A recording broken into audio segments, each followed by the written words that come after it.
MLA ದೇವೇಂದ್ರರಿಗೆ Rama, ನಿನ್ನ ನಮಸ್ಕಾರಕ್ಕೆ ನನ್ನ ಬೂದಿಯಿಂದ ಹೊಡೆಯಬೇಕು. ನಾನು ಕೊಟ್ಟ ಸಾಲವನ್ನು ಕೇಳಲು ಬಂದ ನನ್ನ ಗುಮ್ಮಸ್ತನಿಗೆ ಬಾಯಿಗೆ ಬಂದದ ಮಗಳಿದ್ದೆ. ನೋಡಿ, ನೀವು ದೊಡ್ಡ ವ್ಯಕ್ತಿಗಳು, ಮೇಲಾಗಿ ಒಂದು ಗೌರವ ಸ್ಥಾನದಲ್ಲಿದ್ದವರು. ನಿಮಗೆ ಓಟು ಕೊಟ್ಟ ಪ್ರಜಾ ಜನತೆಗೆ ಈ ರೀತಿ ಕೆಟ್ಟ ಶಬ್ದ ಉಪಯೋಗಿಸುವುದು ಸರಿಯಲ್ಲ. ಮೈಲಾರಿ, ಸರಿ ತಪ್ಪ ಹೇಳಿಬಿಡುವ ಮಹಾರಕ್ಕಾಗಿ ಅಂತವನೇ. ಕುಡಿಯಲಿಕ್ಕೆ ಬೀರು ಪ್ರಾಣಿ, ಹೆಣ್ಣರು ಮಾನವರಿಗೆ ಸೀರೆ, ಖರ್ಚಿಗೆ ಗಾಂಧಿ ತಾತನ ನೋಟು ತೆಗೆದುಕೊಂಡು ಓಟು ಹಾಕುವ ನಿಮ್ಮಂತ ಸ್ಲಮ್ ಕೈಗಳಿಂದ ನೀತಿ ಪಾಠ ಹೇಳಿಕೊಳ್ಳುವಷ್ಟು ಅವಶ್ಯಕತೆ ನನಗಿಲ್ಲ. ಕೈಯಲ್ಲಿ ಕಾಂಚನ ಇದ್ದರೆ ಈ ಜಗತ್ತಿನಲ್ಲಿ ಎಲ್ಲಿ ಬೇಕಾದ್ರೂ ಹೇಗೆ ಬೇಕಾದ್ರೂ ಜೀವನ ಕಳೆಯಬಹುದು. MLA ಅವರೇ, ನೀವು ನುಡಿಯುವ ಅಕ್ಷರ ಸಹ ಸತ್ಯ. ಯಾಕಂದ್ರೆ ಬೂದಿ ಮುಚ್ಚಿದ ಕೆಂಡದಂತಿರುವ ರಾಜಕಾರಣಿಗಳು ಹಣ, ಹೆಂಡ, ಕಂಡ ಪಡೆದುಕೊಂಡು ಓಟು ಹಾಕ್ತೀವಲ್ಲ, ನಮಗೆ ಬುದ್ಧಿ ಇಲ್ಲ. ನಿಮ್ಮಂತವರಿಗೆ ಓಟು ಹಾಕುವುದಕ್ಕಿಂತ ಚಪ್ಪಲಿಯಿಂದ ಹೊಡೆದು ಬುದ್ಧಿ ಕಲಿಸಬೇಕಿತ್ತು ಅಲ್ಲವೇ?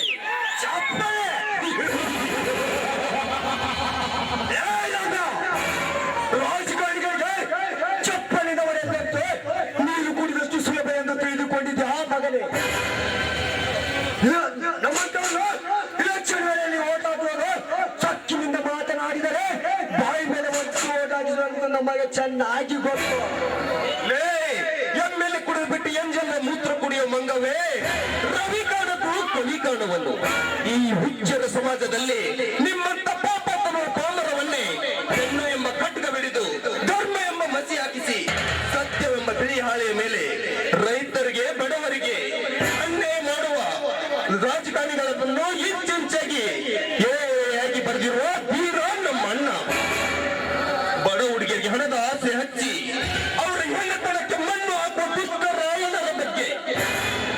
ಊರಿಗೆ ರಂಗಮಂದಿರ ಕಟ್ಟಿಸ್ತೀವಿ, ಊರು ತುಂಬ ಕಟ್ಟಿಸ್ತೀವಿ ಕಟ್ಟಿಸ್ತೀವಿ, ಬಡವರಿಗೆ ಆಶ್ರಯ ಮನೆ ಕಟ್ಟಿಸ್ತೀವಿ ಅಂತ ಹೇಳಿ ಸರ್ಕಾರದಿಂದ ಬಂದ ಹಣವನ್ನು ಮುಸುರೆಯಂತೆ ನುಂಗುವ ಅಧ್ಯಕ್ಷರ ಬಗ್ಗೆ, ಹಿರಿಯವರ ಬಗ್ಗೆ, ಇಡೀ ಗ್ರಾಮ ಪಂಚಾಯತಿ ಹಣವನ್ನು ಹಂಚಿ ಸೊಳ್ಳೆ ಕಡೆದಂತೆ ಹೆಣ್ಣರ ಪಕ್ಕದಲ್ಲಿ ಮಲಗುವ ರಾಜಕಾರಣಿಗಳ ಬಗ್ಗೆ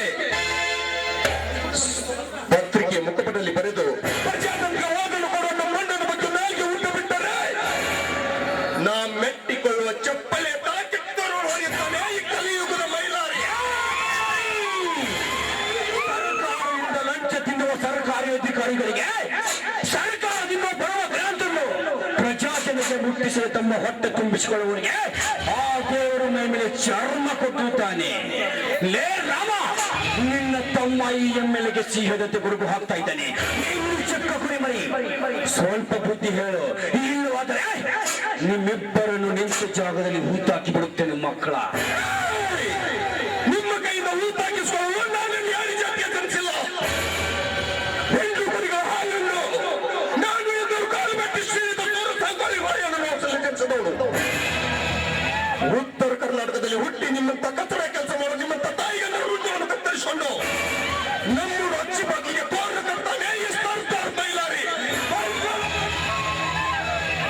ಮೈಲಾರಿ, ಎತ್ತಿದ ಕೊಡ್ಲಿಯನ್ನು ಕೆಳಗಿಳಿಸು, ಇದು ನಿನ್ನ ಅಣ್ಣನ ಆಜ್ಞೆ. ಮೈಲಾರಿ, ನಮ್ಮ ವೃತ್ತವನ್ನು ಕತ್ತರಿಸುವುದೆಂದರೆ ಕುರಿಮರಿಗಳಿಗೆ ಗಡಿಯಾಗಿನ ತಪ್ಪಲು ಕೈದು ಹಾಕುವಷ್ಟು ಸುಲಭ ಎಂದು ತಿಳಿದುಕೊಂಡಿವ್ಯಾ? ಉತ್ತಾಳ, ಏನು ರೈತ ನಾಯಿಗಳು ನನ್ನ ದ್ವಾರ ಬಾಗಿಲವರೆಗೆ ಬಂದಿದ್ದಾವೆಂದು ಸ್ವಲ್ಪ ಗಳಿಗದ ಬಿಟ್ಟು ಮಾತನಾಡಿದ್ರೆ ಹುಲಿಯ ತಿರುಗಿ ಹಾಕ್ತಾ ಮಗನೇ. ನಿನ್ನ ನಾಲಿಗೆ